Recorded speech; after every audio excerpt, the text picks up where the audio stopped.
A $40 bag of premium soil booster and a $2 scoop of plain fungus spores will do the same job for your garden.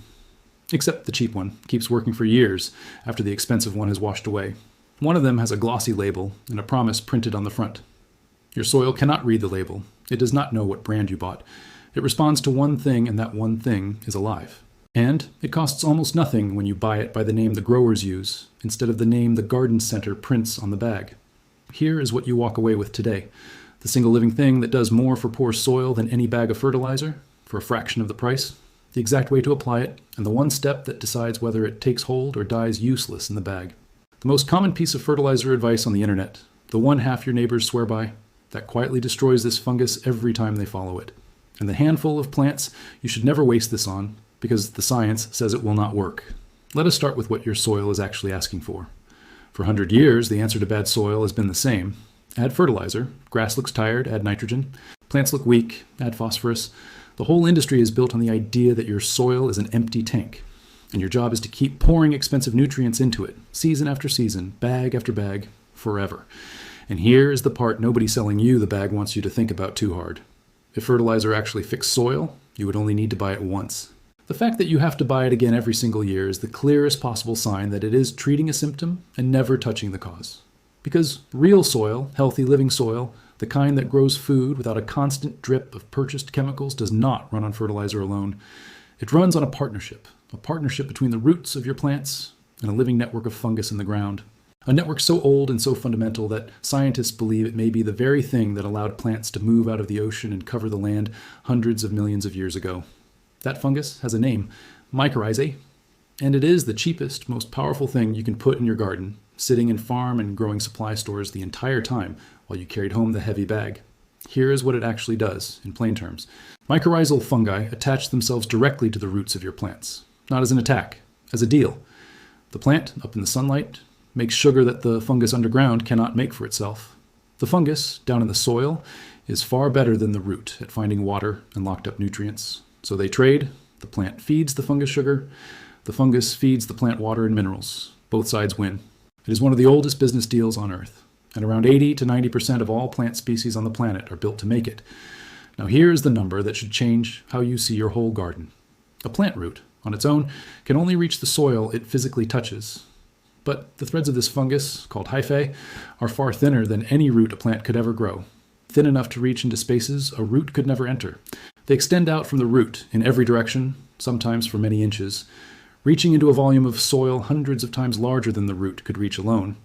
In effect, the fungus becomes a second root system, a vast invisible web that drinks water and pulls minerals from a patch of ground far bigger than your plant could ever work by itself. You're not just feeding your plant when you add this fungus.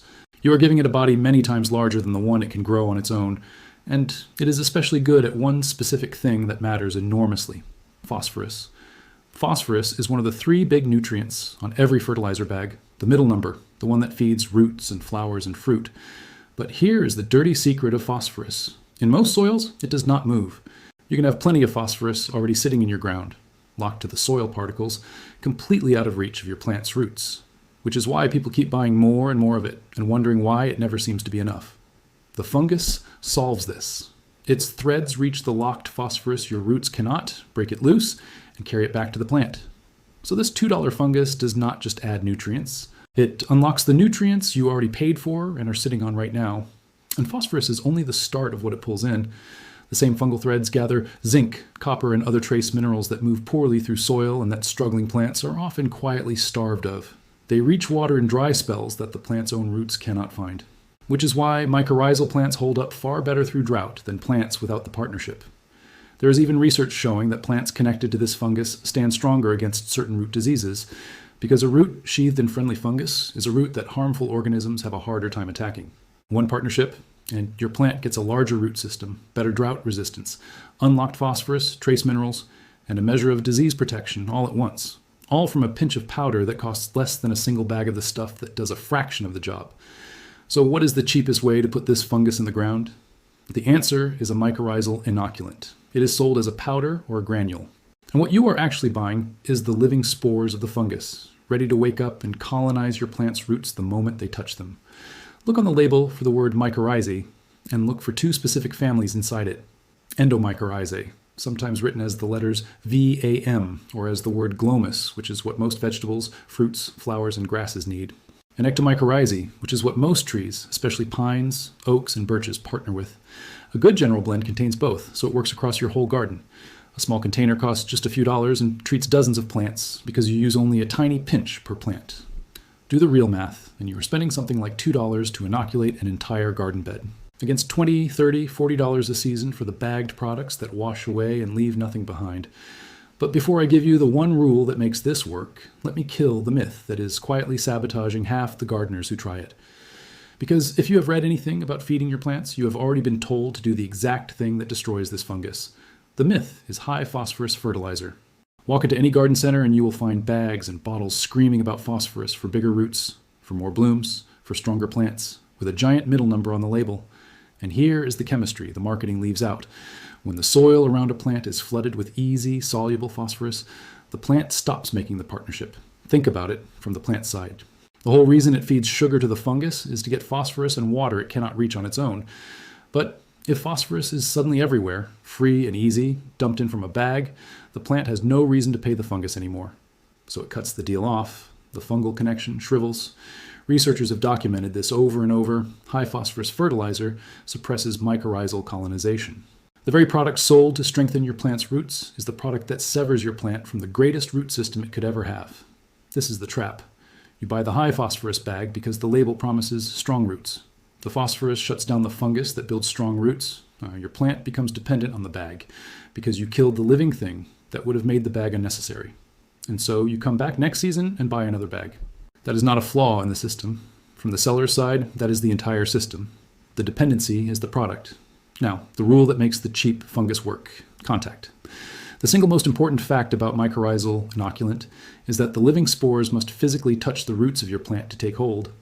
This fungus does not drift through the soil looking for a host, the way fertilizer dissolves and spreads. It has to be placed where the roots are, so the spores can wake up directly against the root surface and grow into it. Sprinkle it on top of the soil and water it in like fertilizer, and most of it will sit there and do nothing because it never reached a root. That is why people try it once, see no difference, and decide it does not work. They apply to a living thing as if it were a chemical. So here is the method. The best moment is at planting, when the roots are exposed and you have direct access to them. When you set a seedling or a transplant into its hole, sprinkle a pinch of the inoculant directly into the hole so it lands against the root ball. And dust a little straight onto the roots themselves before you backfill. For seeds, dust the inoculant into the furrow right where the seed will sit, so the first roots that emerge grow straight into it. For plants already in the ground, you can use a stick or a screwdriver to poke holes down into the root zone and drop the powder in, getting it as close to the living roots as you can. The principle never changes.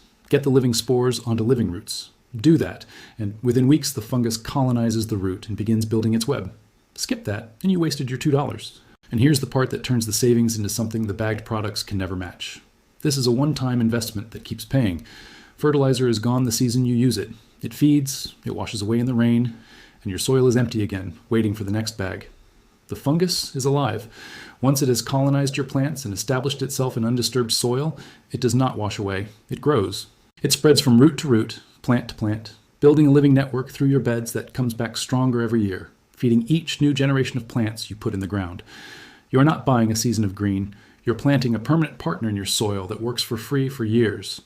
But that permanence comes with one warning, and it is the second rule. Do not destroy what you just built. The fungal network is fragile in one specific way.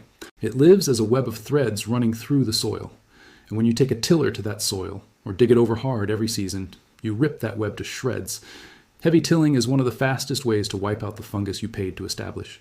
The same goes for leaving soil bare and lifeless, or drenching it in the harsh chemical fungicides that kill the good fungus right along with the bad. If you want this partnership to last, disturb the soil as little as you can, keep it covered with mulch or living roots, and let the network grow undisturbed beneath the surface.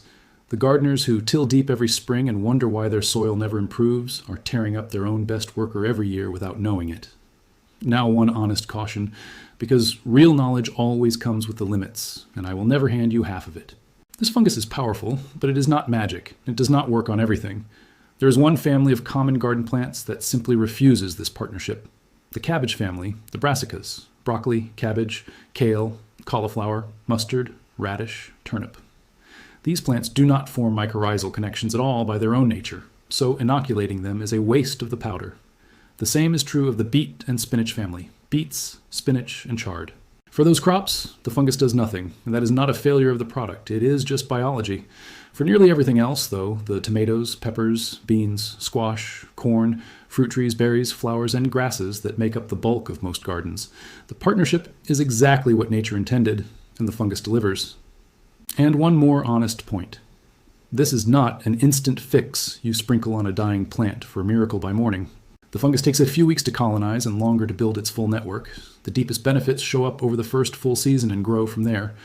What you're doing when you add this fungus is not feeding your plant for a day. You're rebuilding the living engine of your soil, the engine the fertilizer industry quietly replaced with a bag you have to keep buying. That engine takes a little time to start. Once it is running, it does not stop. Here's one nearly free way to make it run better, because it pairs with this perfectly. If you want to help the fungus establish faster and feed the whole living web beneath your plants, give the soil a little carbon. A thin layer of compost, a scattering of wood chips, or a cup of plain blackstrap molasses in your watering can does it. The sugar in molasses is pure carbon, and carbon is food for the soil life that supports the fungus. A well-fed soil community lets the fungal network spread faster and hold together longer. The catch is honest, the same as always. This helps the fungus, it does not replace it. But a jug of molasses costs a few dollars and lasts a whole season, and it turns your $2 fungus into a thriving, spreading partner. Feed the soil, and the soil feeds the fungus, and the fungus feeds every plant you grow. So here is the whole system, start to finish. Skip the high phosphorus bag that shuts the partnership down. Buy a small container of mycorrhizal inoculant with both endo and ecto families for a few dollars. Apply it directly onto the roots at planting, where the living spores can take hold. Protect it after that by not tilling your soil to pieces and not drowning it in harsh chemicals. Feed the soil with compost and mulch, and let the fungus do what it has done for hundreds of millions of years. Spare the brassicas and the beets, because they were never built for it. And then watch what happens over the season as your plants reach into a volume of soil many times larger than their own roots could ever touch, drinking water and unlocking nutrients you did not even know your soil already held. The deepest, healthiest garden on the street, built on a partnership older than the dinosaurs, fed for the price of a coffee, while the bag that promised the same thing sits on the shelf asking 20 times more for a fix that washes away by the next rain. This is the difference between feeding a plant and building a soil. Fertilizer feeds the plant in front of you once, and then it is gone, and you're back at the store. The fungus builds the living ground that feeds every plant you will ever grow there, for years, for almost nothing, the way nature did it for an unimaginably long time before anyone thought to put soil health in a bag and sell it back to you. The fungus was always there. It is in healthy wild soil everywhere, in forests and old fields and any ground that has been left alone long enough to come alive. All the bag ever did was replace it with something you had to keep buying. Now you know the cheaper thing is also the better thing, and the better thing is alive. And once you give it a home in your soil, it will work for you for free, year after year, asking nothing but to be left undisturbed. Share this with the one neighbor who still hauls home the heavy bag every single spring.